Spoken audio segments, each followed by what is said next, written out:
Ya está. Bien, chicos, entonces, ¿en qué nos quedamos?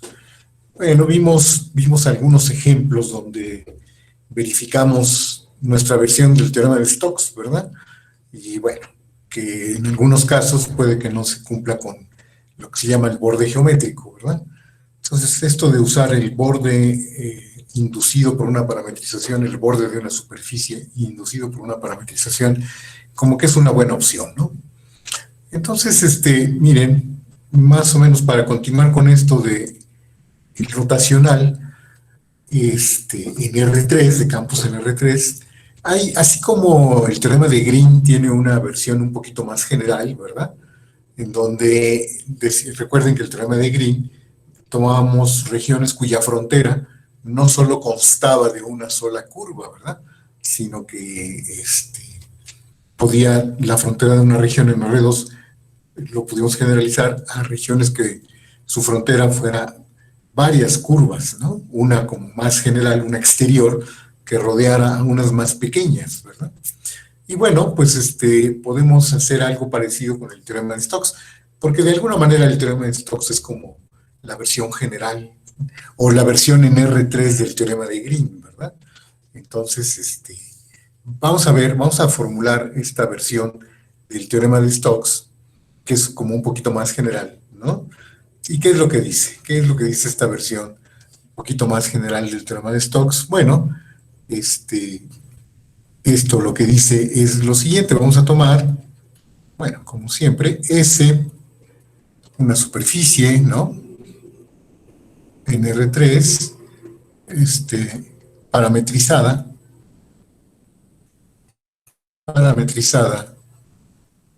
por la función sigma, que está definida en una región de R2 en R3, ¿verdad? Como siempre, y un campo F, como siempre también, de coordenadas PQR, ¿sí? Definido en alguna región de R3 en R3, ¿verdad? De R3 en R3, ¿sí? De clase C1, como siempre, ¿no? De clase C1 en U, ¿sí? Entonces, fíjense, si la frontera de A, si el borde o la frontera de A, el dominio de la parametrización consta de una curva gamma 0 y otras curvas gamma 1 hasta gamma K, que son curvas cerradas simples, ¿verdad? Donde con estas curvas gamma 0, gamma 1 hasta gamma K, curvas cerradas simples, ¿sí? Si estas son curvas cerradas simples, ¿sí? Y gamma 0, en donde gamma 0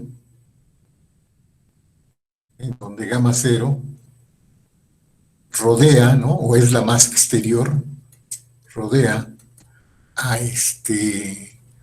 al resto, ¿no? Es decir, rodea a gamma 1 hasta gamma K, ¿sí? Entonces, si pasa eso, entonces podemos decir que la integral del rotacional, ¿verdad? Podemos probar que la integral del rotacional del campo F, de acuerdo con esta parametrización sobre la superficie S, ¿sí? Es igual a las integrales de línea del campo F, ¿sí? Sobre cada una de estas curvas. Lo voy a poner otra vez así, o si quieren, lo voy a poner así, menos las integrales sobre cada una de estas. Aquí estoy cambiando un poco de como lo puse en el libro, ¿verdad? Pues para hablar un poquito de la orientabilidad, ¿no? Es decir, se puede ver que es igual a esto, f punto de gamma k, ¿sí? En donde, ¿quiénes son? A ver, ¿quiénes son estas parametrizaciones? Es decir, déjenme llamarles, les llamé gamma tildes. Estas van a ser gamma tildes, ¿verdad? Estas van a ser gamma tildes, ¿sí? En donde cada gamma y tilde, ¿verdad? Es la imagen bajo sigma de la correspondiente curva gamma i, ¿verdad? A su imagen bajo sigma les voy a llamar gamma tilde, ¿no? Y las parametrizaciones gamma i que estoy tomando aquí, también los voy a poner gamma tilde, ¿verdad? Sí, estas parametrizaciones y las gamma i tildes son las parametrizaciones a partir de parametrizaciones de gamma i, que son parametrizaciones de estas curvas, ¿verdad? Sí, esto es para i desde 0 hasta acá, ¿verdad? Sí, en donde también, bueno, lo voy a poner así, gamma i, esta gamma i, ¿sí? Es una parametrización, o es parametrización, ¿verdad? Es una parametrización, ¿sí? Que recorre es una parametrización de cada gamma i, de las curvas que forman la frontera de A, ¿sí? Que la recorre una vez, es decir, es una parametrización simple, ¿no? Que la recorre una vez, en el sentido, ¿sí? Todas en el sentido de las manecillas del reloj. En el sentido de las manecillas del reloj, ¿verdad? Así lo podemos escribir como esta versión general del teorema de Stokes, ¿de acuerdo?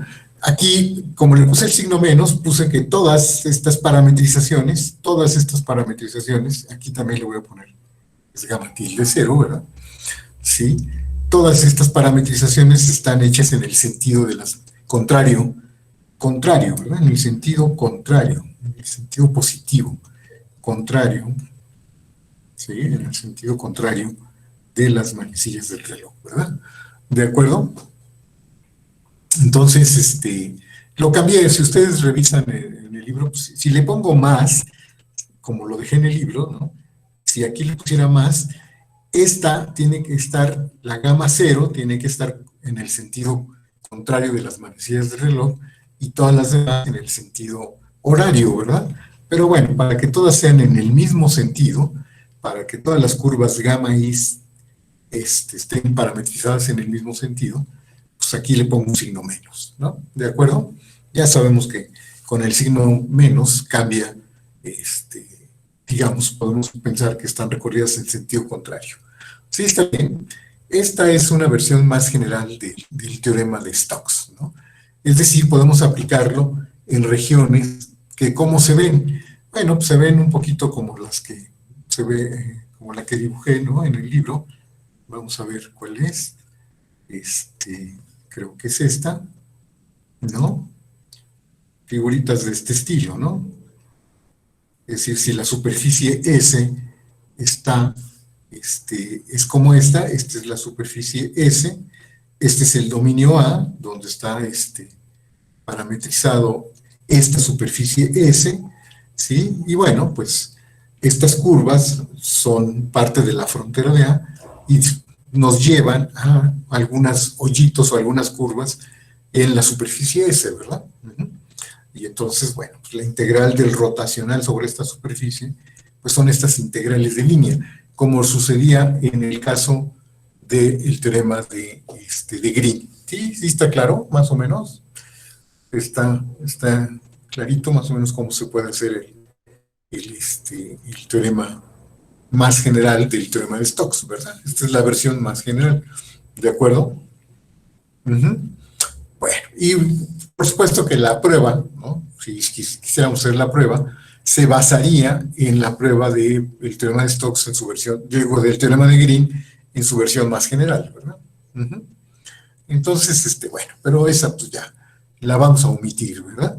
Esa es la versión un poquito más general del teorema de Stokes. Y bueno, ya más o menos para concluir, de rodea en R3, esto,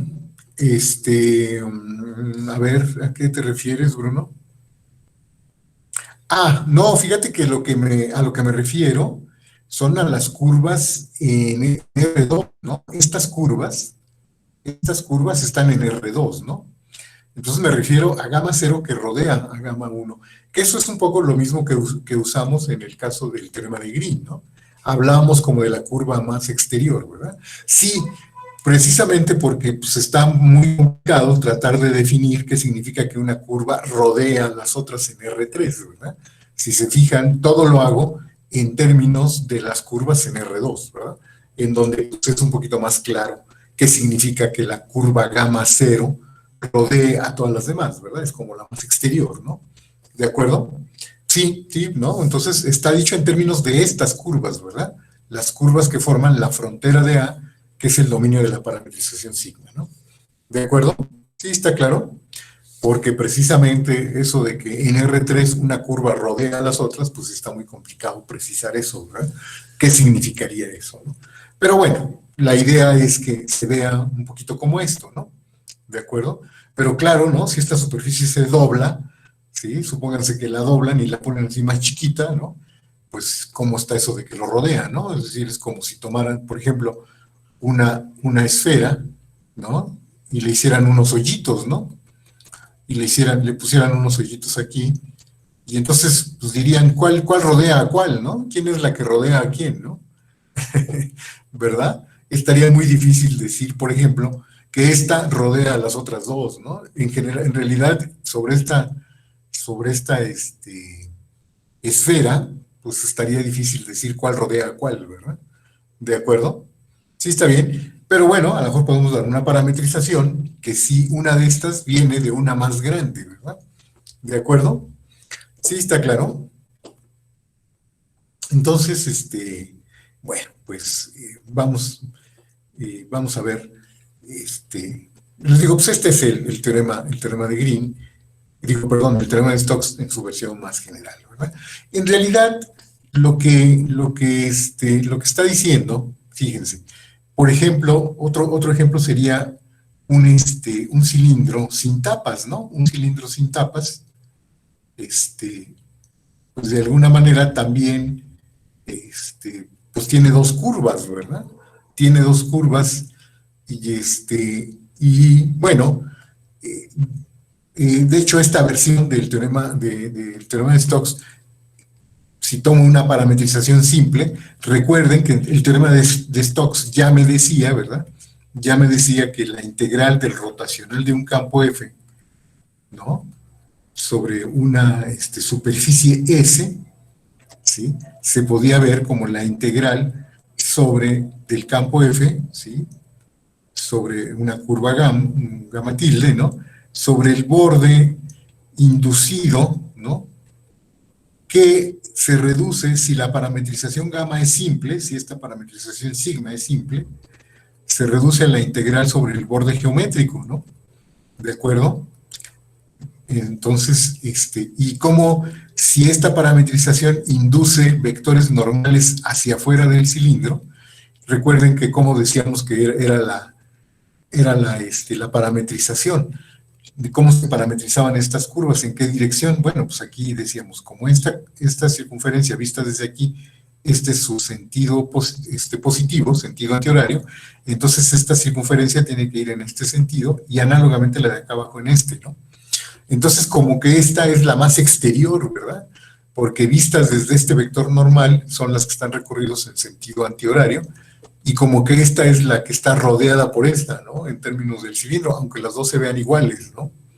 ¿Verdad? De alguna manera, ¿no? ¿Cierto, chicos? ¿Sí? Que esa es la ventaja de ponerlo en términos de esto, ¿verdad? ¿De acuerdo? Entonces, por eso es que lo pusimos de esa manera. ¿Sí? Todo dicho en términos de las curvas determinadas por la frontera del dominio de la parametrización, ¿verdad? Para no meternos en problemas. ¿Estamos? Ok. Entonces, casi siempre pues vamos a usar la versión original del teorema de Stokes, que ya nos permite, por ejemplo, integrar, ¿no? O nos dice algo de cómo son las integrales de superficie sobre este tipo de curvas, ¿no? Donde el borde geométrico consta además de una curva, ¿no? Entonces, bueno, pero igual y no quería dejar pasar esta forma de versión más general de formular el teorema de Stokes. Y bueno, chicos, ya casi para terminar con esta parte del teorema de Stokes, quería, o vamos a ver algo que empezamos cuando definimos el rotacional en R3. Cuando definimos el rotacional en R3, a ver si recuerdan qué fue lo que hicimos. Lo que hicimos fue decir, ok, pues tomamos un punto en R3 y un plano, ¿no? Un plano en R3, un plano P, y un vector normal, ¿verdad? Un vector normal unitario. Y entonces lo que tratamos de definir, o que definimos, ¿no? Fue algo que le llamamos el rotacional del campo F, ¿sí? Producido sobre el plano P, determinado por este vector normal, ¿no? En un punto X0, ¿verdad? Este era el punto X0. Y esto fue lo que nos llevó a una fórmula, ¿verdad? Una fórmula que, por aquí una constante, que creo que era 1 entre 4pi, multiplicado por ¿quién? Ah, aquí fue cuando apareció este vector que después llamamos el rotacional de f en x0, punto n, ¿verdad? ¿De acuerdo? Pero bueno, esta fue como una forma de intentar definir cuál es la rotación producida, ¿sí? La rotación producida en el plano P, ¿sí? Cuyo vector normal, o que estamos tomando como vector normal a n, ¿no? A estas fórmulas llegamos, de hecho, tomando, no sé si se acuerdan, cuadraditos o rectangulitos que rodeaban al punto X0 contenidos en el plano, ¿no? ¿Sí? ¿Se acuerdan? Entonces, y bueno, esto en principio, recuerden que esto en principio fue definido como el límite cuando R tendía a 0, ¿de quiénes? De las integrales del campo F, ¿sí? ¿Sobre quién? Sobre el borde de los rectángulos, ¿sí? Sobre el borde de los rectángulos, dividido entre el área encerrada por los rectángulos R sub R. ¿Sí se acuerdan? ¿Sí se acuerdan de esto? Y que, bueno, el cálculo de este límite, hicimos el cálculo explícito y eso nos llevó a esta expresión, ¿verdad? ¿Sí está bien, chicos? ¿De acuerdo? Entonces, fíjense que lo que vamos a hacer ahora, ya que tenemos el teorema de Stokes, podemos hacer es que en lugar de tomar estos rectángulos R sub R, ¿no? Estos rectángulos R sub R que están contenidos en el plano P, ¿sí? Estos en realidad los podemos cambiar, pues no necesariamente por estos rectángulos, también valía, eso los dejamos como problema, que si tomábamos circunferencias, ¿no? Este límite, en lugar de tomar los rectángulos, tomamos las circunferencias y hacíamos algo parecido, pues nos daba un límite, el límite nos daba algo de este estilo, ¿no? El mismo límite. Bueno, pues pero estas también eran circunferencias, las circunferencias, contenidas en el plano P, ¿verdad? Lo que vamos a ver ahora es que, supónganse que ahora tenemos el punto, ¿sí? Tenemos el punto X0, ¿sí? Pero en lugar de tener el plano, lo que tenemos es una familia. Vamos a suponer que tenemos una familia de superficies, les voy a llamar superficies S epsilon, ¿sí? Que todas tienen el punto X0, o sea, el punto X0 está en todos los elementos de esa familia, ¿sí? De esta familia de superficies, ¿de acuerdo? Todas tienen como vector normal, ¿sí? Un vector n fijo, este vector n fijo es normal, ¿sí? Es normal a S epsilon, ¿sí? En X0, ¿verdad? N es un vector normal a todas estas puntos a todas las superficies en este punto X0. Y lo segundo que vamos a hacer es suponer que las superficies S, algo así como su diámetro, que el diámetro de las superficies S epsilon en el límite, cuando epsilon tiende a 0, su diámetro se va a cero, ¿de acuerdo? Un caso particular son tanto los rectángulos como las circunferencias, ¿no? Es un caso particular de este tipo de familias de superficies, ¿no es cierto? Sí, está bien, más o menos, sí, está claro. Entonces, bueno, pues lo que vamos a probar es que si yo calculo el límite, ¿sí? Lo que vamos a probar es que si yo calculo el límite ¿de quién? De las integrales de un campo F sobre el borde de estas superficies S epsilon, ¿sí? Y lo divido entre el área, ¿sí? Entre el área de cada superficie S epsilon, el límite cuando epsilon tiende a cero, ¿verdad? Pues, ¿qué creen que nos va a dar este límite? Bueno, pues este límite va a ser exactamente lo mismo que habíamos calculado, el rotacional del campo F con respecto al vector normal n en el punto x0 y que terminó siendo el rotacional de F en x0 punto n, ¿verdad? ¿Sí? Es decir, que esta forma de calcular esta expresión no solo se vale si yo tomo rectángulos o circunferencias contenidas en un plano, ¿verdad? Sino que lo puedo hacer con cualquier familia de superficies que cumplan esta condición, ¿de acuerdo? Eso va a ser muy importante después, cuando querramos calcular el rotacional de un campo en R3 en otros sistemas coordenados. Yo sé que los otros sistemas coordenados les dan un poco de pánico, ¿verdad? Pero va a ser muy útil este resultado para hacer ese tipo de cálculos, chicos. Entonces, bueno, sí, no ayuda mucho el pánico, ¿verdad? Espero que lo que no ayude sea el pánico, ¿no? Entonces, miren, voy a formular la proposición, la voy a formular de manera más precisa, ¿no? Sí, no se dejan querer los otros sistemas, pero son muy importantes, chicos. Van a ver que son muy, muy importantes los otros sistemas. Y los físicos no deberían de correrle a esos sistemas, porque los usan con mucha frecuencia. Entonces, más vale que no les vayan haciendo feos. ¿De acuerdo? Entonces, miren, vamos a formular esta proposición de manera, la voy a formular un poquito diferente de como la dije ahorita, pero la esencia es la misma, ¿sí? De esta siguiente manera. Entonces, esta va a ser una proposición que diga lo siguiente. Vamos a decir, sean F, ¿sí? Como siempre, un campo de R3 en R3, de clase C1, ¿verdad? De clase C1 en U, el campo F, sigma, definida en A, de R2 en R3, ¿verdad? Sí, de clase C1,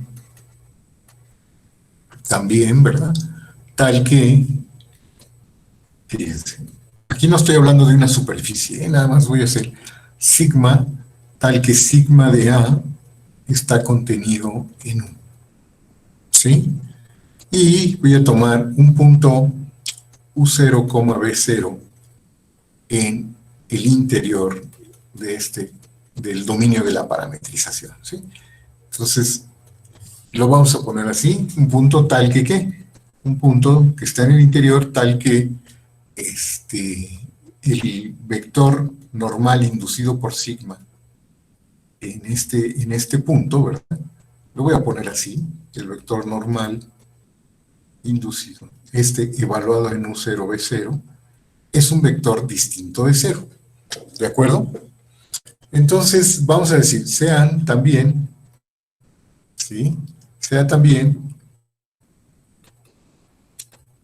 le voy a decir una familia A epsilon, ¿no? Donde, bueno, pues es epsilon positivo entre una cantidad, ¿sí? Es una familia de subconjuntos, ¿sí? Una familia de subconjuntos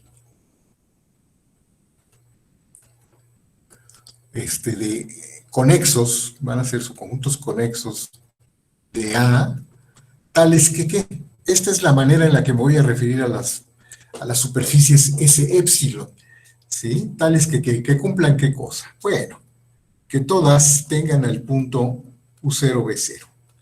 Es decir, que todas tengan en su interior al punto U0, B0. 2, que gamma épsilon, que sea en la frontera de cada uno de estos subconjuntos, ¿sí? Es una curva cerrada simple. Todas son unas curvas cerradas simples. Es una curva cerrada simple. ¿Sí? Y finalmente, una tercera propiedad, que el límite del diámetro de los A épsilons, cuando épsilon tiende a 0, este diámetro sea el que sea 0. ¿Sí? Entonces, lo que dice la proposición es que si ese épsilon es la imagen bajo sigma, ¿verdad? ¿Sí? De cada uno de estos conjuntos A épsilon, ¿verdad? ¿Sí? Es decir, le llamamos S épsilon a estas, las imágenes de estos conjuntos, ¿verdad? Entonces, si estas son las superficies S épsilon, si se dan cuenta, no hablé de las superficies S épsilon, sino en términos de los conjuntos donde están parametrizadas, ¿no? Pero la idea geométrica es como estas superficies S épsilon, que con estas condiciones van a cumplir las que yo puse acá, ¿verdad? ¿Sí? Está cumpliendo las condiciones que yo puse acá. Entonces, lo que se puede demostrar, o lo que vamos a demostrar es que el límite, ¿sí? El límite, cuando épsilon tiende a 0, de las integrales del campo F sobre el borde inducido por la parametrización sigma de cada superficie S épsilon, ¿sí? Según una parametrización, le voy a llamar gamma tilde épsilon, dividido entre el área de estas superficies S épsilons, ¿sí? Este límite sí existe y es igual a el rotacional de F en X0, ¿sí? Punto N. ¿En donde quién es N? En donde, ¿sí? En donde, ¿qué pasa? N, pues es el vector es el vector normal unitario en este punto, ¿no? ¿Sí? Es la parcial de sigma con respecto de U, cruz la parcial de sigma con respecto de B, evaluado en U0, B0, entre su norma, ¿verdad? Entre su norma, ¿no? Aquí vamos a ponerlo el mismo. Es este vector unitario. ¿Y quiénes son las parametrizaciones gamma épsilon tilde? Pues son las composiciones de sigma con gamma épsilon, así, ¿verdad? ¿Sí? En donde gamma épsilon sin tilde, ¿verdad? Es una parametrización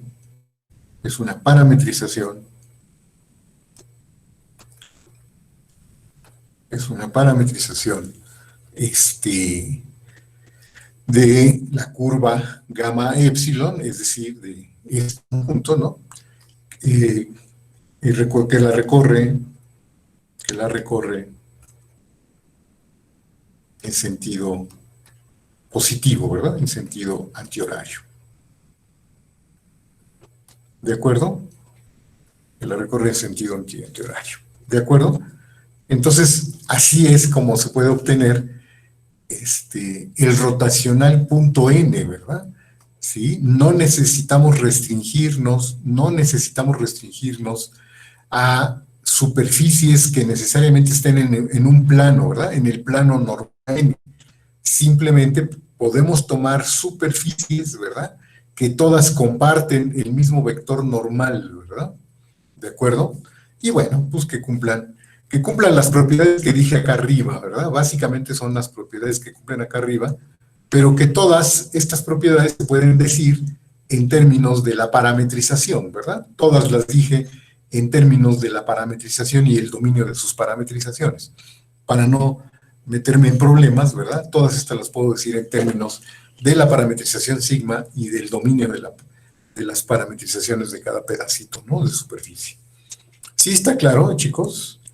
Y fíjense que este resultado ya es una consecuencia inmediata del teorema de Stokes. Ya se pueden hacer esta, aunque la redacción es un poco larga, ¿no? Sí, pareciera que estamos pidiendo demasiadas cosas, pero ya se puede probar de manera muy sencilla con el teorema de Stokes. ¿Por qué, chicos? A ver, porque esto se puede probar de manera muy sencilla a partir del teorema de Stokes. Es decir, si yo quiero calcular esto, ¿sí? Pues ¿quién sería? Entonces, miren, vamos a hacer la prueba. Pero bueno, sí, más o menos está claro de qué trata este resultado. ¿Sí?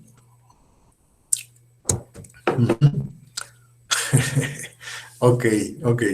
Entonces, yo sé que no les gusta mucho esto, pero bueno. Vamos a ver. Van a ver que pues, es como una aplicación bonita del teorema de Stokes. Entonces voy a empezar por ver quiénes estas integrales. La integral de el campo según de gamma epsilon sobre el borde inducido de la superficie S epsilon. Entonces, según el teorema de Stokes, ¿no? Por el teorema de Stokes, aquí es igual esta integral de línea. ¿A qué es igual esta integral de línea? Según el teorema de Stokes, pues, ¿qué dijimos? Pues que sería la integral sobre la superficie S epsilon, ¿no? Sobre la superficie S epsilon del campo F, punto, de sigma, ¿no? Algo pasó con mi lápiz, híjole, algo está pasando con el lapicito que no escribe. Ah, ya está. ¿Quién sabe qué estaba pasando? Sí, de sigma, ¿no? Todas estas están parametrizadas por sigma. Y entonces, según esto, ¿a qué es igual esta integral? Bueno, pues esta es la integral. Recuerden que los S epsilons están parametrizados sobre el conjunto A epsilon. Entonces, esta es la integral sobre el conjunto A epsilon. Sí, acá, ¿verdad? La integral del rotacional, exacto, ¿verdad? El rotacional de F punto de gamma epsilon, de sigma, ¿verdad? De sigma, perfecto. Sí, gracias, Diego. Ajá. Entonces, aquí va el rotacional. Y esto, bueno, pues es la integral sobre esto del rotacional de F en sigma de U, B, ¿verdad? En sigma de U, B, punto el vector normal, ¿verdad? Que es parcial de sigma con respecto de U, cruz parcial de sigma con respecto de B, en U, B, ¿verdad?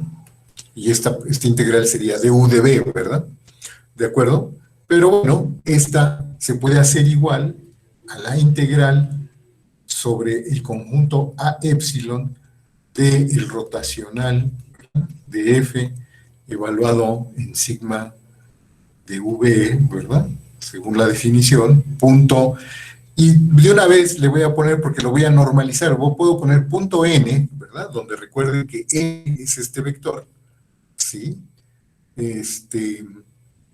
Bueno, lo voy a poner de esta forma. De hecho, a ver, antes de poner esta identidad, ¿sí? Para que no nos cause problemas, antes de poner esta identidad, voy a hacer lo siguiente. Estas integrales, chicos, es una integral doble ya, ¿no? Es una integral doble donde pues, el integrando es una función continua sobre un conjunto conexo, ¿verdad? Por eso pedí que estos conjuntos fueran conexos.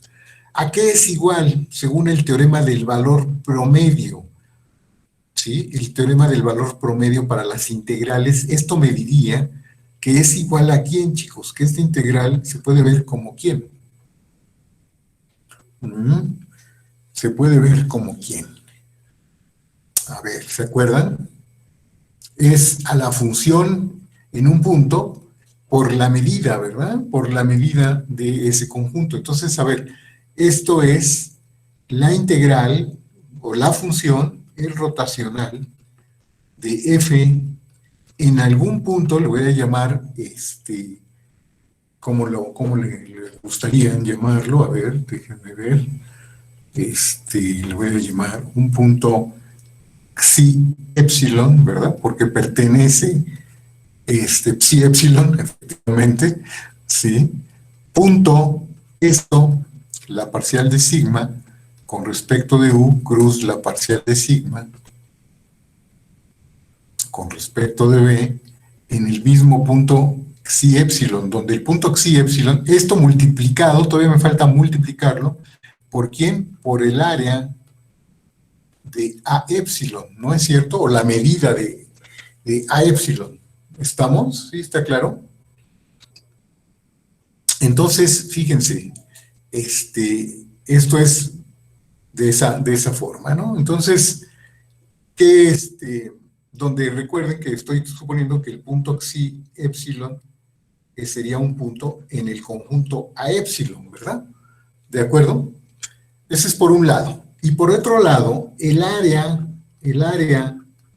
de la superficie S epsilon, ¿recuerdan cómo se calculaba esto?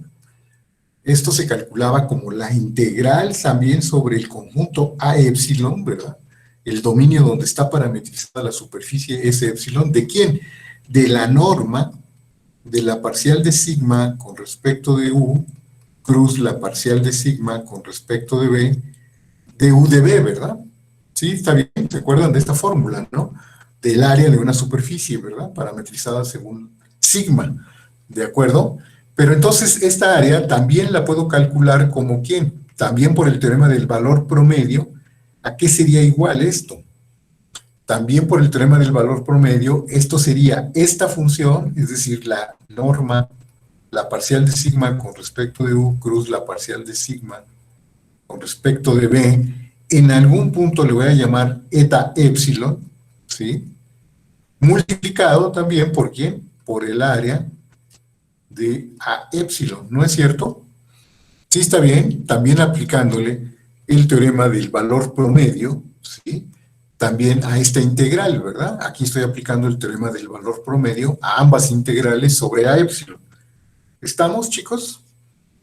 De tal manera, ¿sí? Que entonces, por lo tanto, el cociente, ¿sí?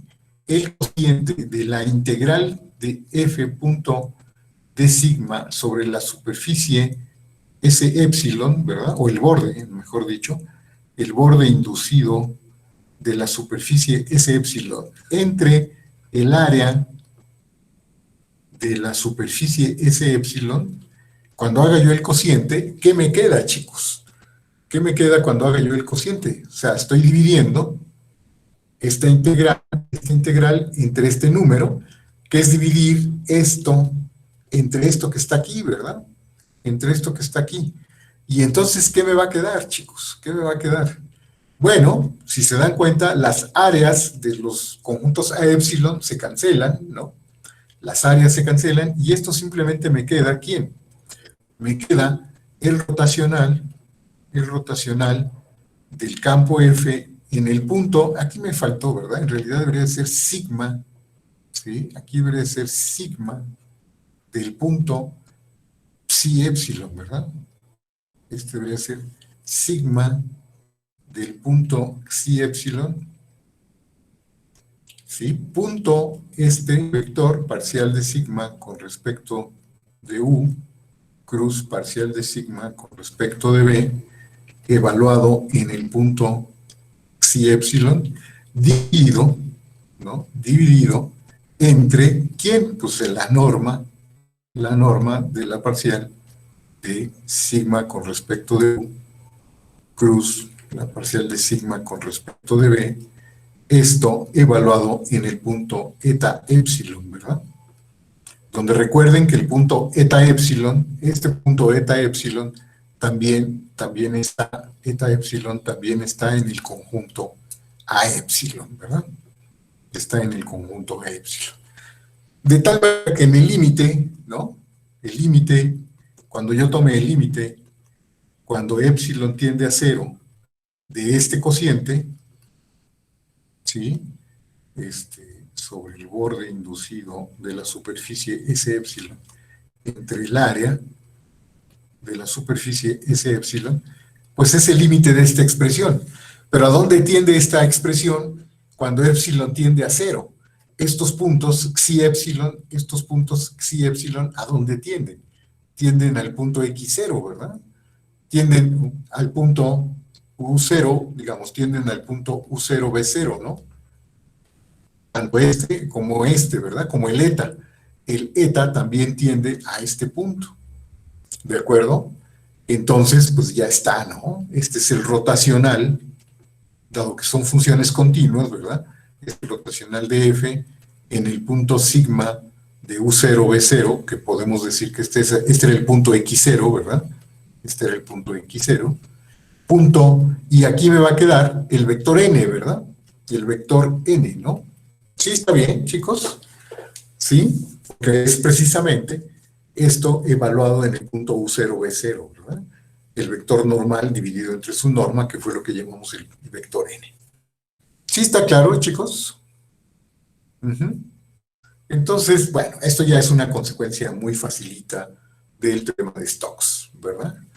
Y esto, pues, es muy importante, les digo,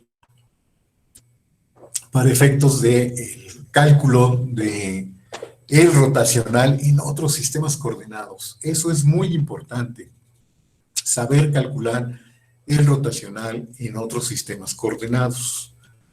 Otros sistemas coordenados podemos tener en R3, pues los sistemas coordenados de las cilíndricas y de los sistemas coordenados de las esféricas, ¿no? Entonces, a ver, chicos, hagamos un repasito, o a ver, rápidamente, díganme ustedes, es unitario, ¿verdad? Irán, porque es el mismo vector dividido entre su norma, ¿no? Es el mismo vector dividido entre su norma. Eso fue lo que llamamos n, ¿verdad? El vector n fue ¿no? El vector n fue precisamente la derivada parcial evaluada en este punto, dividido entre su norma, ¿no? Entonces es un vector unitario, ¿no es cierto? ¿Sí está claro? Entonces, de alguna manera, lo que está diciendo es que la rotación producida en un plano, ¿verdad? En un plano cuya perpendicular, cuyo vector normal es n, también se puede calcular a través de integrales de línea sobre los bordes de superficies que no necesariamente están en el plano, ¿verdad? ¿Sí? Que simplemente todas pasan por el punto sigma de u0, b0, y en ese punto estas superficies tienen como vector normal al vector n. ¿De acuerdo? Eso es lo que nos está diciendo este resultado, ¿no? Entonces, a ver, chicos, si ustedes tienen un campo, vamos a trabajar con un campo de R3 en R3, ¿qué sentido le vamos a dar a que el campo F, que va a tener, le vamos a llamar coordenadas FR, Fθ y Fz? ¿Cuál va a ser el sentido de decir que este campo está dado en coordenadas cilíndricas? F está dado, ¿qué significa cuando nos digan que está dado en coordenadas cilíndricas? ¿Cuál sería el sentido de esta expresión? Para nosotros, ¿qué va a querer decir que F está dado en términos de coordenadas cilíndricas, chicos? ¿Qué entenderían ustedes del hecho de que un campo de este estilo esté dado en coordenadas cilíndricas? Bueno, lo primero es que las funciones F, FR, que FR, Fθ y Fz, ¿sí? Son funciones de las coordenadas cilíndricas, ¿no? De las coordenadas cilíndricas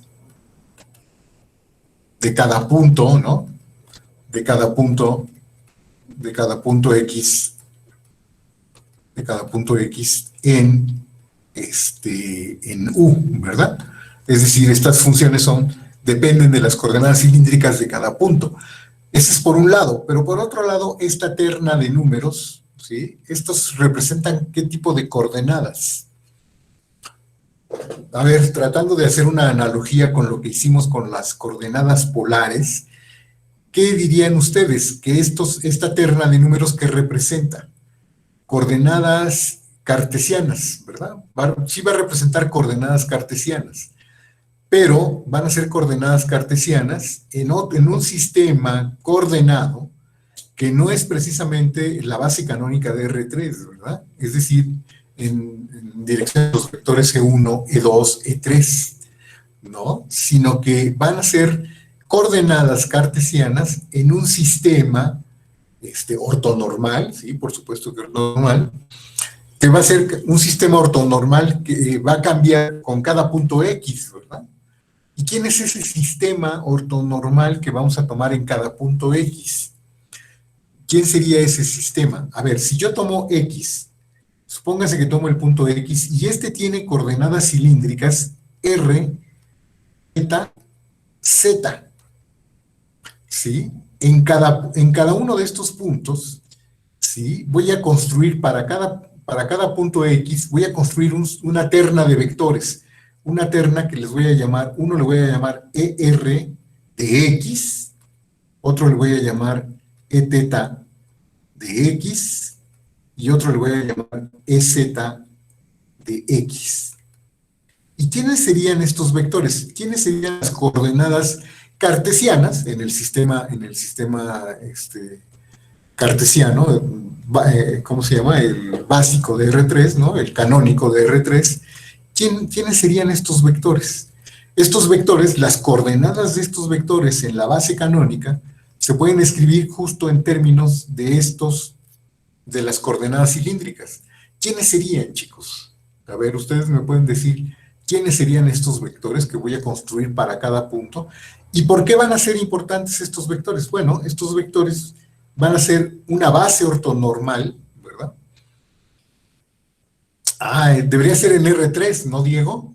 Debería de ser un vector en R3. Entonces, coma cero. ¿Verdad? Coseno teta, seno teta, coma cero. Ese es un vector unitario, ¿verdad? ¿Quién sería E teta de X? ¿Quién sería E teta de X? Pues uno perpendicular, ¿no?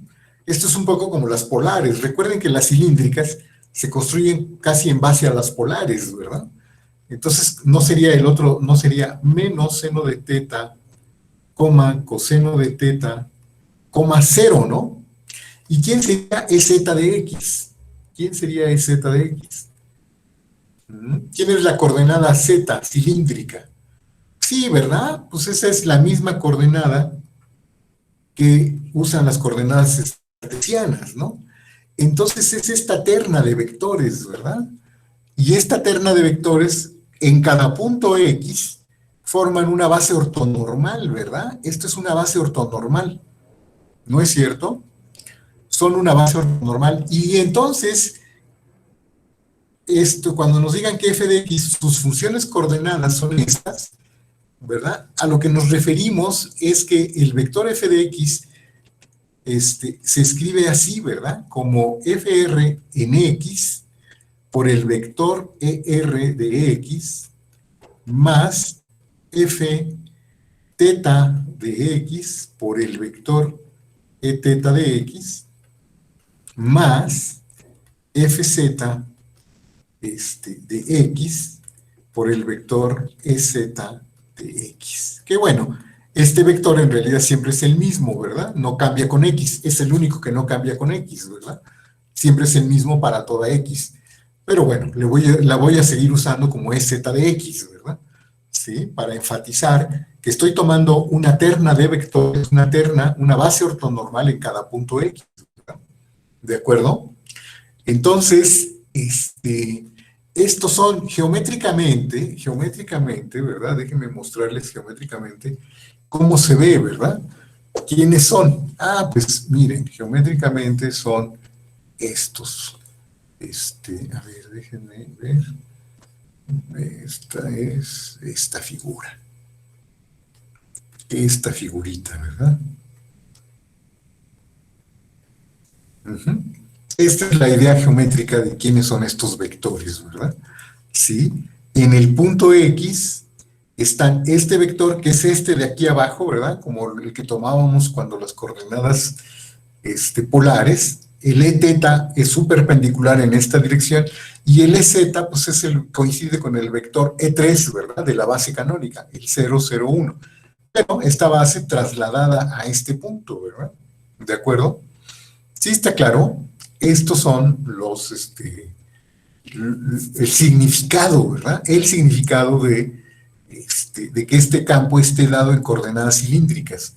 Quiere decir que las funciones FR, Fθ y Fz son funciones de las coordenadas cilíndricas de X, pero como terna de números, cada uno de ellos que representa es la coordenada, ¿sí? No, ¿verdad? No. Ya sabemos que las coordenadas cilíndricas solo pueden estar en cierto rango, ¿verdad, Bruno? Ahí donde se valga cierto rango, ¿no? ¿De acuerdo? Es un poco como las polares, ¿no? Tampoco las polares podían estar en todo R, ¿no? Sí. Ahí donde se valga usar coordenadas cilíndricas es donde podemos pensar que estos campos están definidos, ¿verdad? De esa forma. Sí, está bien. Ahí donde se valga trabajar en las regiones donde se valga trabajar. En particular, este U no puede contener al origen, ¿verdad? Porque el origen siempre tiene problemas, ¿no es cierto? Sí, está claro. ¿De acuerdo? Entonces, eso es el significado de coordenadas cilíndricas, que un campo en R3 esté dado en coordenadas cilíndricas. ¿Qué significa ahora que un campo ahora esté dado en términos de coordenadas esféricas?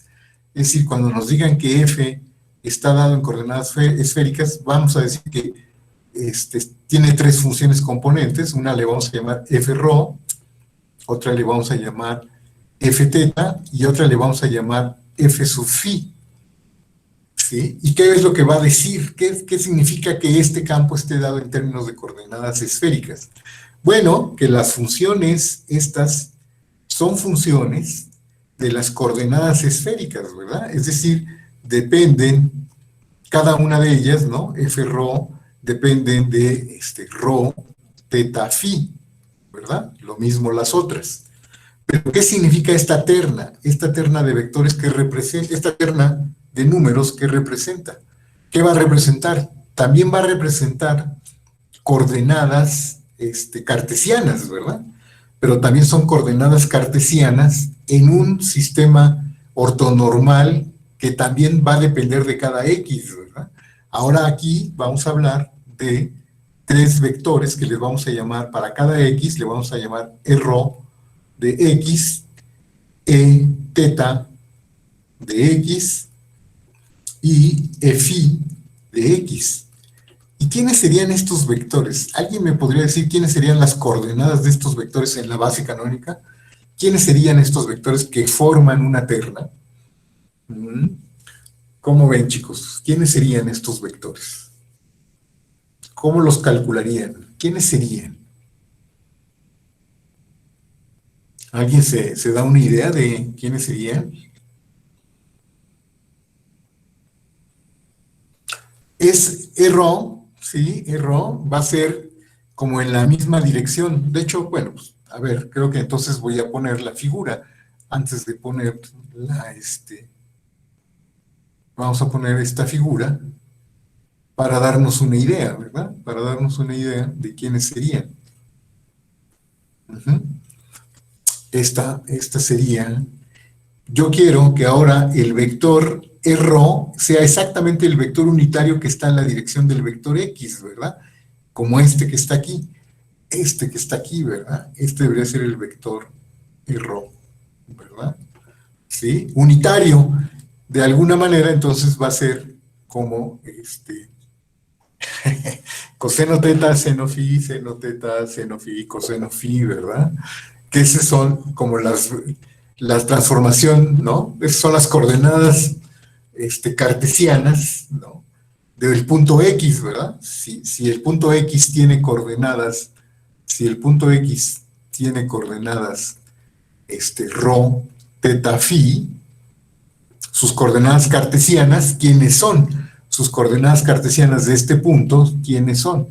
Pues ya sabemos, ¿no? El cambio de coordenadas esféricas a coordenadas cartesianas es coseno teta, seno phi, luego es seno teta, seno phi, y la última coordenada es coseno phi, ¿verdad? Por eso es que Diego propone esas, ¿verdad? Entonces, multiplicadas por rho, claro, ¿verdad? Me faltó la rho, me faltó rho, ¿verdad? Multiplicar por rho cada una de estas, ¿verdad? Me faltó multiplicar por la rho cada una de estas. ¿De acuerdo? Sí. Entonces, bueno, pues le quito la rho y lo hago unitario, ¿verdad? Exacto, ¿verdad? Entonces, este vector, los voy a mover, ¿verdad? Este vector, pues se ve que sería, pues ¿quién? El unitario de esto, ¿no? Ah, pues sería justo coseno, teta, seno, phi, seno teta, seno phi, y la última, pues es coseno de phi, ¿verdad? ¿De acuerdo? Y ahora, ¿quién sería e teta de x, chicos? ¿Quién sería e teta? ¿Quién sería el vector e teta? Geométricamente, quiero que sea un vector, bueno, que formen una base, ¿no? Yo quiero que estos tres formen una base, ¿no? Ortonormal. ¿Cómo obtendrían el vector e teta? ¿Quién debería ser el vector e teta, chicos? A ver, ¿ustedes qué opinan? Coseno teta, seno teta, híjole, Bruno, puede que no, ¿no? Porque ese está como exactamente igual, esa es la proyección, si te fijas, esa es la proyección de este vector, quitándole seno teta, ¿no? El seno phi, perdón, ¿no? Y tendría que ser coma cero siempre, también coma cero, porque tendría que ser en R3, ¿verdad? Tendría que ser, pues como ven. ¿Cómo saber quiénes son esta terna, chicos? Fíjense que hay una manera geométrica de saberlo. ¿Sí? Hay una manera geométrica de saberlo. A ver, chicos, les voy a decir más o menos geométricamente y que coincide con lo que ya hicimos en los otros. A ver, fíjense. Cada punto en R3, ¿sí? Cada punto en R3, sus coordenadas esféricas son ¿quiénes? Le vamos a llamar, este es rho, ¿no? Si yo tomo el punto X, este es rho, ¿verdad? Rho. Después, el ángulo teta, que el ángulo teta, la vamos a poner en rojo, ¿no? El ángulo teta se calcula tomando la proyección, ¿verdad? Este es teta, ¿no? Y el ángulo phi, lo vamos a poner en lila, ¿verdad? Tiene que ver, voy a cambiar rho, a ver, vamos a cambiar a rho, rho lo voy a poner aquí, ¿sí? Y el ángulo phi, pues phi tiene que ver con este ángulo, ¿verdad? Ese es el ángulo phi, ¿de acuerdo? Entonces, a ver, chicos, si ustedes dejan fija teta y phi, y solo varían r, entonces, a ver, recuerden que las coordenadas polares son ¿quiénes? Digo, las coordenadas esféricas, si las coordenadas esféricas son rho, teta, phi, ¿quiénes son las coordenadas cartesianas? Las coordenadas cartesianas de x, pues ya dijimos por ahí, ¿no? Como escribía Diego, x es igual a ¿quién? Es igual a rho, coseno teta, seno phi, rho, seno teta, seno phi, y finalmente rho, coseno phi. ¿De acuerdo? Entonces, a ver, chicos, si yo varío, dejo fijo teta y dejo fijo phi, ¿sí? Supónganse que dejan fijo teta y dejan fija phi. Perdón, teta, dejan fija teta y dejan fijo phi. Y nada más mueven rho. Se están moviendo, ¿en qué dirección? Se están moviendo en esta dirección, en la dirección azul, ¿no es cierto? Sí, está bien. Entonces, a ver, si ustedes derivan esta expresión, es algo así como buscan la razón de cambio, nada más variando ρ, es decir, algo así como la derivada parcial, ¿no? De hecho, esto lo pueden pensar también, fíjense que esto también pueden pensar como una función de las variables ρ, teta, phi, ¿no? Entonces, esta de hecho es la función de cambio de coordenadas. Si calculan la parcial de g con respecto de ρ, ¿sí? En el punto X, ¿sí? Están dejando fijo teta y phi y nada más varían ρ, ¿verdad? Y de hecho, ¿este vector quién es? ¿Este vector quién es, chicos? Derivando con respecto de ρ, si se dan cuenta, nada más es el vector coseno teta, seno phi, coma, seno teta, seno phi y coseno phi, ¿verdad? ¿No? Derivando con respecto de ρ. De hecho, me da la derivada la derivada parcial es este vector, el vector unitario que va en esta dirección, ¿verdad, chicos? ¿No es cierto? ¿Sí está bien? Y ahora, fíjense, ahora hagan la derivada o deriven con respecto de teta en X, ¿sí? Es dejar fijo ρ y dejar fijo phi. Es como buscar la razón de cambio nada más sobre esta circunferencia, bueno, sobre la circunferencia, pero acá arriba, ¿verdad? ¿De acuerdo? Y entonces, ¿quién es esta derivada parcial con respecto de esta función, pero con respecto de teta? Si se dan cuenta, ¿es quién? Es menos ρ, seno teta, seno phi, coma, ρ, coseno teta, seno phi, coma, 0. ¿No es cierto? ¿Sí está bien? ¿De acuerdo? Y esto es como si estuvieran calculando este vector tangente, ¿sí o no? Porque es la derivada con respecto, bueno, en realidad lo están calculando acá arriba, ¿no? Sobre este punto. Están calculando este vector, ¿verdad? Bueno, pues ese va a ser el vector unitario, haciéndolo unitario, ¿verdad? ¿Sí? Si lo hago unitario, ¿que cómo lo hago unitario? Ah, pues hay que dividir, ¿verdad? ¿Entre quién? Cómo le hago para que sea unitario? Pues, fíjense que vamos a tomar, de hecho es como si yo tomara aquí abajo, y le puedo quitar este y este, ¿verdad? Lo divido y hacerlo unitario es dividir por este y por este, ¿y quién me queda? Si lo hago unitario, la norma es, haciéndolo unitario, si lo hago unitario, nada más me queda el vector menos seno teta, coma, coseno teta, ¿no? 0. Este es el vector unitario que está en la misma dirección, ¿no?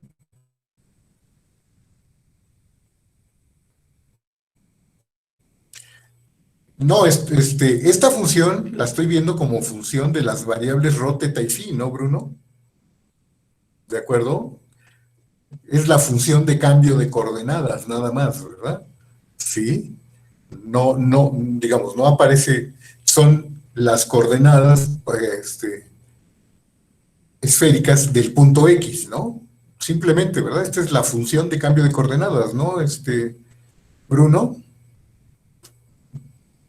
¿cuál sería el problema ahí, Bruno? Sí, claro, hay una forma de obtener a todos, ¿no? Ujú.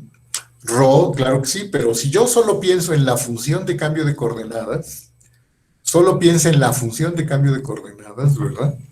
Sí, es decir, solo es función de ρ, teta y phi, ¿no? Que geométricamente, pues es esto, ¿no? En el plano x, y, z, en el plano x, y, z, es la función que me cambia a las coordenadas cartesianas, pero geométricamente, cuando yo, por ejemplo, derivo parcialmente con respecto de teta, estoy dejando fijo ρ y phi, ¿no? Entonces estoy buscando la variación sobre una circunferencia, ¿no? Bruno. Así, no, no veo con qué composición, por qué habría que componerlo con algo. ¿Por qué habría que componerlo con algo, Bruno? No veo por qué piensas que habría que componer. ¿Sí? Simplemente estoy buscando esta terna de vectores, ¿verdad? Que tiene que ver con el cambio de coordenadas. Uh-huh. Entonces, este vector es el vector unitario. Uh-huh. Este vector es el otro vector unitario, ¿sí? Que está en esta dirección. ¿Y cómo creen que voy a calcular el otro vector unitario? ¿Quién sería el tercero? Pues es como derivar con respecto de phi, ¿no? Y hacerlo unitario. ¿Quién sería la derivada parcial de esta función g con respecto de phi en el punto x, ¿verdad? Sí. Es como dejar fijo el ángulo teta y rho y nada más ver la variación sobre esto, que recuerden que me daba como paralelos de una esfera, ¿no? ¿Sí? Y si yo derivo parcialmente voy a calcular un vector tangente, ¿no? Y entonces como que ya tengo una terna de vectores, ¿no? Ya tengo una terna de vectores unitarios ortonormales, ¿verdad? Van a resultar ser ortonormales. ¿Y quién es la derivada parcial con respecto de phi? Bueno, pues es, si se dan cuenta, es coseno teta, coseno phi, coma, seno teta, coseno phi, y menos, bueno, quite la rho, pero bueno, debería de ir la rho, ¿verdad? Debería de ir la rho, menos rho seno phi. Pero al hacerlo unitario, para hacerlo unitario, ¿quién me queda? ¿Sí? Si yo lo hago unitario, hay que dividir entre rho, ¿no? Exactamente, ¿verdad, Diego? Exactamente, ¿no? Si yo tengo una curva, ¿sí? Es que observen que cuando yo dejo fijo, por ejemplo, rho y phi, dejo fijo rho y phi, y muevo teta, ¿qué estoy construyendo sobre el punto X? Sobre el punto X estoy construyendo como una circunferencia, ¿sí o no? De hecho, cuando dejo fijo rho y dejo fijo teta, y solo muevo phi, me estoy moviendo sobre una curva así. Y cuando yo derivo, ¿sí? Lo que estoy calculando son los vectores tangentes, ¿no? Que no necesariamente son unitarios. Por eso luego los tengo que hacer unitarios, pero estoy calculando los vectores tangentes, ¿no? ¿De acuerdo? Y van a resultar ser perpendiculares, ¿verdad? Las curvas, de hecho, como que las curvas son perpendiculares, ¿no? ¿De acuerdo? Todos estos vectores van a resultar ser perpendiculares. Si lo normalizo, si este vector lo normalizo, ¿por quién tengo que dividir? Pues por rho, ¿verdad? La norma de este vector es rho. Y nada más queda, normalizándolo, nada más queda el vector coseno de teta, coseno de phi, seno de teta, coseno de phi, coma, menos seno de phi, ¿verdad? Este vector es unitario, ¿verdad? ¿De acuerdo? Y así es como vamos a calcular esta terna de vectores normales como esféricas, construidas a partir de las coordenadas esféricas, ¿verdad? ¿De acuerdo? ¿Sí está bien, chicos? Recuerden que las coordenadas esféricas se pueden ver como la intersección de tres superficies, ¿no? Sí, sí, recuerdan cuando vimos las coordenadas esféricas. Sí, cuando vimos las coordenadas esféricas, es desde el punto de vista geométrico, un punto en coordenadas esféricas es como la intersección de tres superficies. ¿Cuáles superficies, chicos? Es decir, ¿qué pasa cuando ustedes dejan fijo, por ejemplo, el ángulo teta, dejan fijo el ángulo teta y dejan fijo el ángulo phi, y nada más mueven rho? Eso les da una curva, ¿no? Les da este segmento, ¿sí o no? Uh-huh. Y si dejan fijo rho, ahora dejan fija rho y dejan fija phi, ¿sí? Dejan fija phi y solo mueven teta, ¿qué les da? ¿No? Les da una como arco de circunferencia, ¿no? En una esfera. en una esfera, ¿no? Dejen fijo el ángulo teta y el ángulo phi, ¿sí? Si ustedes tienen una esfera, ¿no? Y dejan fijo este ángulo teta y dejan fijo el ángulo phi, perdón, dejan fijo el ángulo rho y dejan fijo el ángulo phi y mueven teta, ¿qué les queda? Pues les queda como una curva aquí, ¿no? ¿No es cierto? Y lo que están calculando es el vector tangente a esta curva, ¿verdad? Cuando derivan parcialmente con respecto de teta. ¿Qué pasa cuando dejan fijo? Ahora, ¿qué pasa cuando dejan fija? ¿Sí? Cuando dejan fija el ángulo teta, dejan fijo el ángulo teta, dejan fijo rho y dejan fijo el ángulo teta, y solo mueven phi. ¿Qué queda? Si solo mueven phi, ¿sobre qué se mueve el punto? Pues se mueve sobre un paralelo, sobre una circunferencia, ¿verdad? Un paralelo, ¿sí o no? Y el vector tangente, derivar parcialmente es como buscar el vector tangente, ¿no? Entonces, esos son los vectores, ¿verdad? Esa terna son los vectores que va a ser una terna ortonormal, ¿verdad? ¿Sí? ¿Se dan cuenta? ¿De acuerdo? Entonces, geométricamente, esa es la terna que vamos a construir para estos vectores. Son estos, ¿verdad? Geométricamente son estos, chicos. ¿Cómo ven? El ángulo teta, pinté mal, ¿verdad? Porque el ángulo teta varía hacia allá, ¿verdad? Entonces, la curva esta, cuando les dije que era una circunferencia aquí, en realidad se recorre hacia allá, ¿verdad? Se recorre en esta dirección y por eso el tangente es hacia allá. El tangente es hacia allá, ¿verdad? Y rho es hacia acá. ¿Está claro? Sí, está bien, chicos. Así se obtiene, ¿verdad? Esos puntos. Entonces, bueno, a final del día, entonces, ¿quién va a ser rho de x? Pues fue como quitarle la rho, ¿verdad? En la misma dirección. O sea, es coseno teta, seno phi, seno teta, seno phi, ¿y quién más? Estoy derivando con respecto de rho, es coseno phi. Y entonces, ¿quién va a ser e teta? E teta de x. Pues fue como derivar con respecto de teta, ¿verdad? Entonces, derivando con respecto de teta, es menos seno de teta, seno de phi, coseno de teta, seno de phi, 0, ¿verdad? Y finalmente, e phi, ¿verdad? Pues es derivar esto con respecto de phi, que es coseno teta, coseno phi, seno teta, coseno phi, y menos seno de phi. ¿Estamos, chicos? Sí, está bien. Estos son estos vectores, ¿verdad? Esta es una terna de vectores ortonormal, ¿verdad? Y entonces cuando escribimos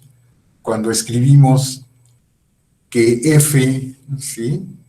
Cuando escribimos que f está dado en esto, que este es f rho, f teta, f phi, lo que significa es que f de x no es más que f rho evaluado en x por que le llamamos e rho de x más f teta de x por que le llamamos e teta de x más f phi de x por el vector que le llamamos e phi de x, ¿verdad? Son las coordenadas cartesianas en este sistema que cambia con cada punto, ¿verdad? ¿De acuerdo? ¿Sí está bien, chicos?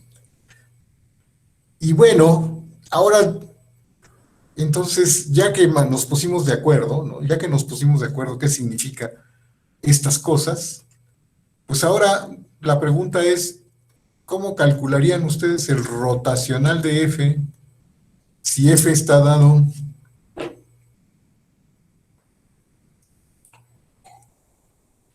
Ah, porque así resulta unitario, ¿no, Diego? Este vector es unitario, ¿no? Este al cuadrado más este al cuadrado más esto al cuadrado es 1, ¿no, Diego? ¿A poco no es unitario?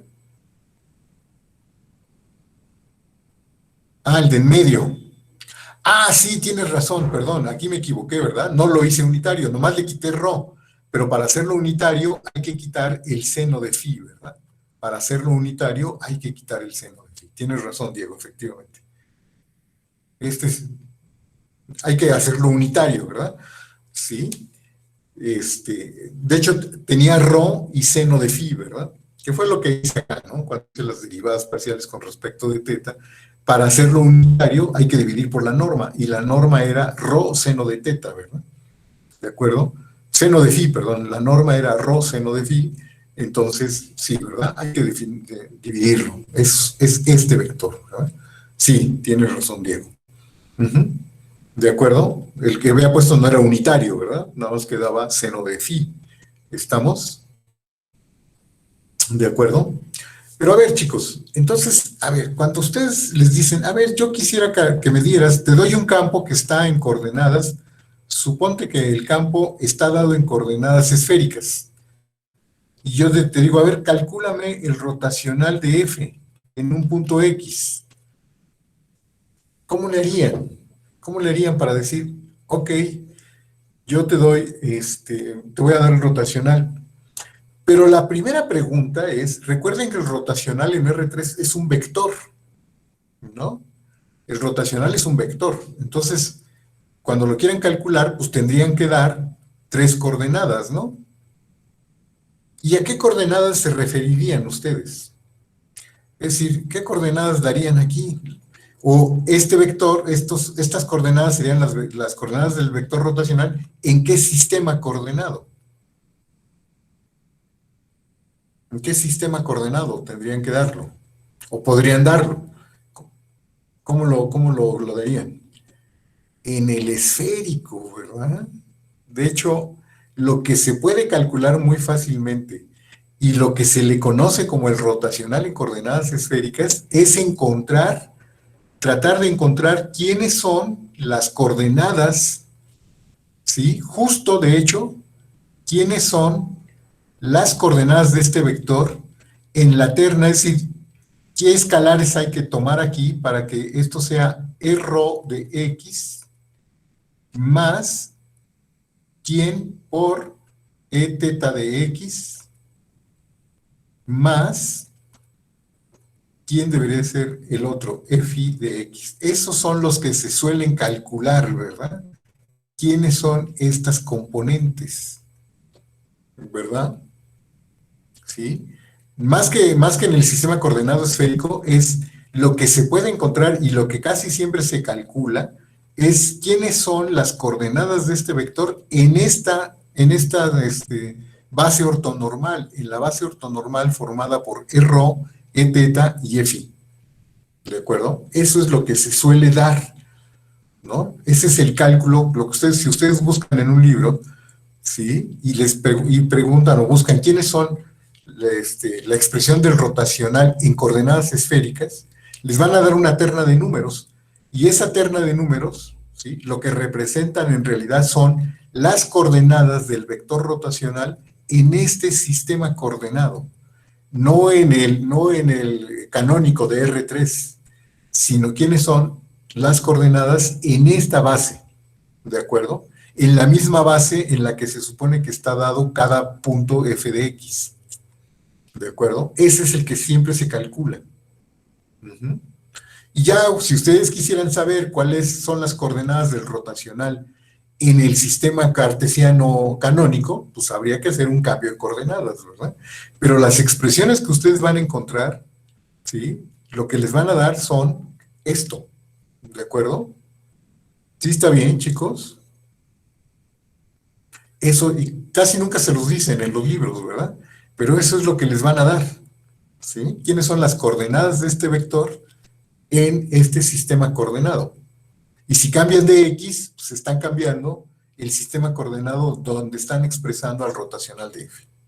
¿De acuerdo? ¿Sí está bien?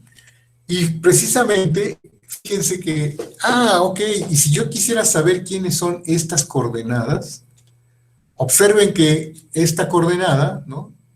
¿Sí? Se puede calcular si yo hago esto, ¿no? Si yo hago el rotacional de F en X punto R de X, ¿sí? Este producto punto, ¿qué me daría, chicos? Este producto punto, ¿quién me daría? Pues me daría exactamente esta coordenada, ¿verdad? Porque R de X es ortogonal a este y a este vector, ¿no es cierto? ¿De acuerdo? Entonces, para saber, por ejemplo, quién es esta coordenada, basta con calcular este producto punto, ¿no es cierto? Pero este producto punto, ¿cómo se puede calcular, chicos? Este producto punto, ¿cómo se puede calcular? Ustedes saben, en general, cómo calcular el rotacional de F en un punto N, ¿verdad? ¿Sí o no? Como un límite, ¿verdad? Lo pueden hacer como un límite. Como un límite cuando epsilon tiende a cero. ¿De quién? Pues de integrales de superficie, ¿verdad? Sobre superficie es ese epsilon, ¿sí? Del campo, dividiendo entre el área de la superficie es ese epsilon, ¿no es cierto? En donde, ¿qué le pedirían a las superficies ese epsilon? ¿Qué le pedirían a las superficies ese epsilon? Que siempre fueran superficies que en el punto X tengan como normal, como punto, como vector normal a este vector, ¿verdad? ¿De acuerdo? Entonces, fíjense que eso cómo lo pueden hacer. Pues pedacitos de esfera, ¿no, chicos? Con pedacitos de esfera, ¿sí? Si ustedes, fíjense cómo lo podrían hacer. Esto con sigma de, por ejemplo, a ver, otra vez voy a pensar en coordenadas esféricas. Rho, coseno teta, seno phi, rho, seno teta, seno phi y rho, coseno phi, ¿sí? Si yo, por ejemplo, dejo fijo rho y varío teta y phi, con esto parametrizo una superficie de una esfera, ¿sí o no? ¿No? De radio rho, ¿de acuerdo? ¿Sí? Bueno, pues entonces dejen fijo rho, dejen fija la rho y muevan el ángulo teta y el ángulo phi, ¿no? Supóngase que estoy parado en un punto x0 que tiene coordenadas rho 0, teta 0, phi 0, ¿de acuerdo? Entonces, y ahora, bueno, si dejan fijo el rho 0, ¿sí? Y mueven un poquito, si varían teta, por ejemplo, en un intervalo de la forma teta 0 menos epsilon, teta 0 más epsilon, y la phi la hacen variar en una cosa de la forma phi 0 menos epsilon, phi 0 más epsilon, ¿sí? ¿Esto qué les parametriza? ¿Sí? Si ustedes construyen esta función, sigma, le voy a llamar sigma epsilon, ¿sí? De teta y de phi igual a esto, variando teta y phi aquí, ¿qué están parametrizando, chicos? ¿Qué están parametrizando? No, no es una circunferencia, es una superficie. Un pedacito de esfera, ¿no? ¿No es un pedacito de esfera? Sí, claro. Un pedacito de esfera con centro en el origen, ¿verdad? ¿Sí? De la cáscara, ¿no? Es un pedacito de esfera de radio rho cero, ¿no? Porque el radio no cambia, ¿sí o no? Entonces, es un pedacito de esfera de radio rho cero, ¿sí? Un cascaroncito, ¿verdad? ¿Sí o no? Y todas estas superficies, todos estos pedacitos de superficie, ¿sí? Tienen como vector normal en este punto a este vector, ¿sí o no? al vector rho de x0, ¿no? Este sería el vector rho de x0, ¿no? Y todos estos pedacitos de superficie, esto, ¿sí? Sería el S epsilon, ¿sí o no? Ujú. ¿De acuerdo? ¿Sí está claro? Entonces, pues esas son las S épsilons que pueden construir para calcular este producto punto, ¿verdad? ¿De acuerdo? Y eso es mucho más fácil que tratar de hacer con cambios de coordenadas y cosas de ese estilo. ¿Sí lo ven? De hecho, miren, les voy a mostrar un dibujito. Déjenme les voy a dejar de presentar esto y les voy a presentar un dibujito que hice para que lo vean con más claridad. Sí, déjenme, les voy a presentar otra ventana. A ver, permítame tantito, déjenme ver cuál era la ventana, es esta, y les voy a presentar esta ventana. Es una ventana de GeoGebra. ¿Sí la ven? ¿Todavía no? ¿Todavía no se ve? Ahí va. Ya se ve, ¿verdad? Es esto que está aquí, ¿verdad, chicos? Es como un pedacito de esfera, ¿no? Aquí, ¿qué dice? Dejé fijo el ρ y estoy moviendo tanto el ángulo phi como el ángulo teta, ¿verdad? ¿De acuerdo? Y estas serían como las S épsilons, ¿no? ¿Sí? Aquí está el vector normal, ¿verdad? Este es el punto x0 y aquí está el vector normal. Eso es como hacer la S épsilon, ¿verdad? Bueno, si calculan esos límites, ¿sí? Con estas parametrizaciones, que básicamente son las parametrizaciones de las coordenadas esféricas, van a ver que el cálculo es muy sencillo, ¿sí? El cálculo de la integral de superficie dividido entre el área de la superficie. Los cálculos son muy sencillos, ¿de acuerdo? Y algo parecido después hay que hacer para calcular quién. Voy a regresar. Entonces sí se ve, ¿verdad? Sí se vio la figurita, ¿no? ¿Sí está bien? ¿Sí estuvo claro cómo se vio la figurita? ¿De acuerdo? Este es como un ejemplo de quién sería la S epsilon para el caso de calcular el producto punto con rho, ¿verdad? Rho de X, que es como un pedacito, ¿verdad? Es un pedacito de la esfera. ¿Estamos, chicos? ¿Sí está bien? Entonces, tomando esas, voy a regresar al pizarroncito, ¿sí?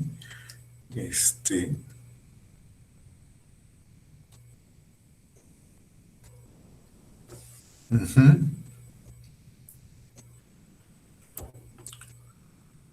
Ahí está. Bueno, pues o sea, esa sería la forma, ¿sí? De calcular con esas superficies para calcular esta componente, ¿verdad? ¿Y qué otras superficies tomarían si ahora quisieran calcular la componente del rotacional de F, pero ahora esta componente, ¿quién es? O esta coordenada. Pues lo que habría que calcular es el rotacional de F en el punto x0, punto el vector e teta en x0, ¿no? ¿Y qué tipo de superficies parametrizarían, chicos? Ahora qué harían? Para parametrizar pedacitos de superficie, ¿sí? El vector e teta ahora va para allá, ¿verdad? ¿Cómo qué harían? Pues sería como dejar ahora fijo, variar rho, y dejar fijo teta cero, ¿verdad? Y entonces variar rho, ¿en dónde? Variar rho como de rho cero menos épsilon, rho cero más épsilon, ¿no? Y phi igual, ¿no? Pero esto, variando rho y variando phi, ¿qué les da, chicos? ¿Cómo se ve la superficie? Yo soy muy malo para dibujarlo, pero ¿cómo se vería el pedacito? No, más bien, Fíjate, está fijo el ángulo teta, ¿no, Bruno? Y cuando tú dejas fijo el ángulo teta, estás como dejando fijo un plano, ¿no? Y en realidad es como quién. Es algo que vive en un plano, en el plano que está a este ángulo, al ángulo teta, ¿no? Es un plano que está al ángulo teta, un semiplano, y se mueve un pedazo de disco, ¿verdad?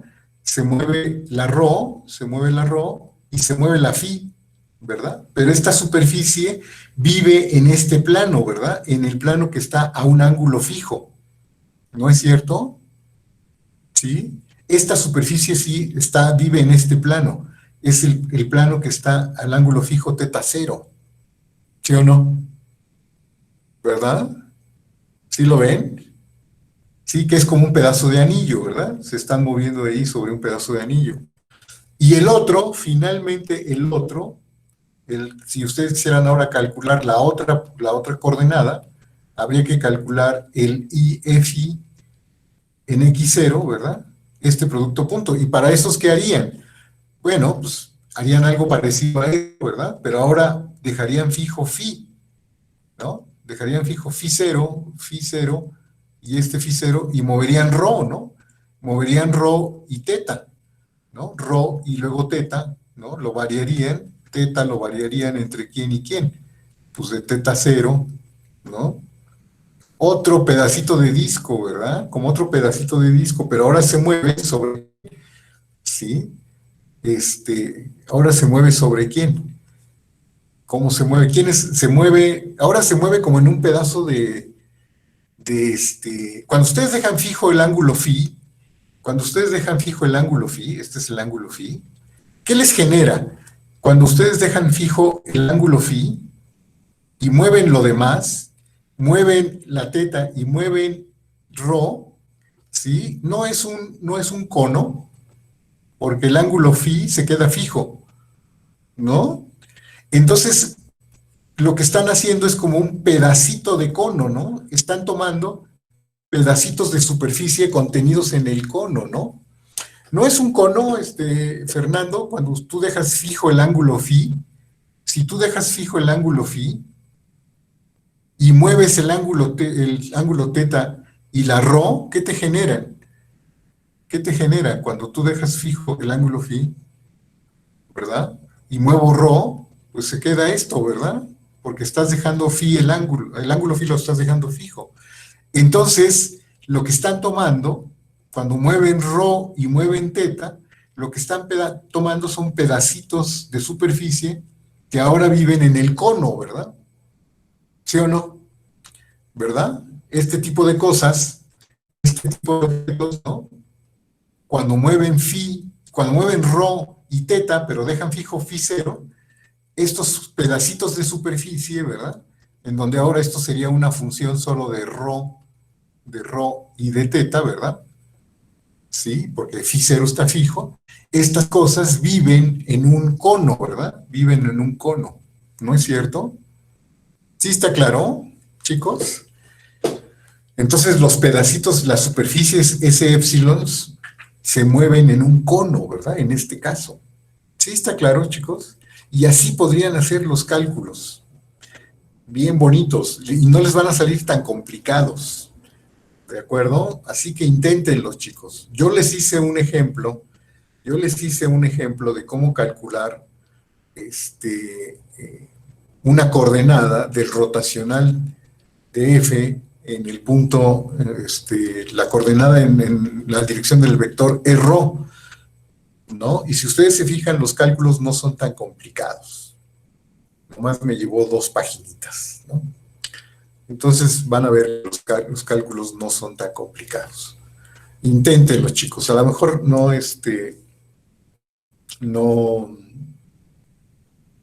no va a ser tan sencillo, pero miren, lo que yo quise darles, los puntos son las intersecciones de esferas, discos y conos, claro, ¿verdad? En términos de coordenadas esféricas, ¿sí? Las coordenadas esféricas de un punto, x0, si tiene coordenadas rho 0, teta 0 y phi 0, eso lo dije por ahí en alguna parte, ¿verdad? Cuando vimos las coordenadas. Este punto es la intersección de un único cono, del único cono que pasa por este punto, bueno, de un cono que pasa por este punto, un semiplano que también pasa por este punto, y una esfera, ¿verdad? Y una esfera que pasa por ese punto. Esas tres curvas se intersectan en este único punto, ¿verdad? La esfera de radio ρ0, el cono que tiene ángulo φ 0 y el plano que tiene ángulo θ 0, ¿verdad? Eso lo vi en la parte cuando discutimos, ¿cómo se llama? Las coordenadas esféricas, ¿verdad? Regresen a eso, chicos, repasen esa parte, porque cuando ustedes dejan fijo ρ0 y mueven θ y mueven phi, ¿esto qué les genera? Esto les genera una esfera, ¿no es cierto? La esfera de radio ρ0, ¿no? Y si ahora mueven ρ y dejan fijo θ 0 y mueven phi, ¿esto qué les genera? Esto genera una esfera, ¿y esto qué genera? Geométricamente, ¿a qué corresponde esto? Variando ρ, un semiplano, en realidad es un semiplano, ¿verdad? ¿Sí? Es un semiplano, ¿verdad? Si no es un sevillano, es un semiplano. Y cuando ustedes dejan fijo phi 0, o sea, mueven ρ, mueven θ y dejan phi 0, ¿sí? Dejan fijo phi, pues ¿sobre qué se mueve? Estos puntos, ¿sobre qué se mueven? Se mueven sobre un cono, ¿verdad? Se mueven sobre un cono. ¿No es cierto? Sí, está bien, chicos. Y bueno, la intersección de estas tres figuras es el punto X0, ¿verdad? El punto X0 que tiene como coordenadas esféricas phi 0, θ 0, digo ρ 0, θ 0, phi 0. ¿No es cierto? Son como las coordenadas cartesianas, ¿no, chicos? ¿Quiénes son las coordenadas cartesianas? Cuando ustedes dicen que X tiene coordenadas cartesianas X0, Y0, Z0, esto es la intersección ¿de qué? Pues de tres planos, ¿no? ¿Sí o no? Del plano que está aquí, el X0, ¿no? Este plano, y este es Y0, que es un plano paralelo a este, ¿no? Y Z0, que es un plano horizontal, ¿no? Son la intersección de esos tres planos, es el punto, ¿no? El plano X igual a X0, el plano Y igual a Y0 y el plano Z igual a Z0, pues la intersección de esos tres planos es el punto X, ¿no? Bueno, pues es lo mismo, ¿verdad? Cuando ustedes toman ρ igual a ρ0, en coordenadas esféricas, esto es una esfera, ¿no? En coordenadas esféricas θ igual a θ0, esto es un semiplano, ¿verdad? Y en coordenadas esféricas phi igual a phi 0, ¿sí? Esto es un cono, esto es una esfera, esto es un semiplano, y esto es un cono. Bueno, pues la intersección de esas tres figuras sería la intersección del punto cuyas coordenadas esféricas sería ρ0, θ0, phi 0. ¿No es cierto? Chicos, es lo mismo, ¿verdad? ¿De acuerdo? ¿Eso no lo vieron en geometría analítica, chicos? No, ¿verdad? Bueno, como ya están borrosos, vamos a terminar.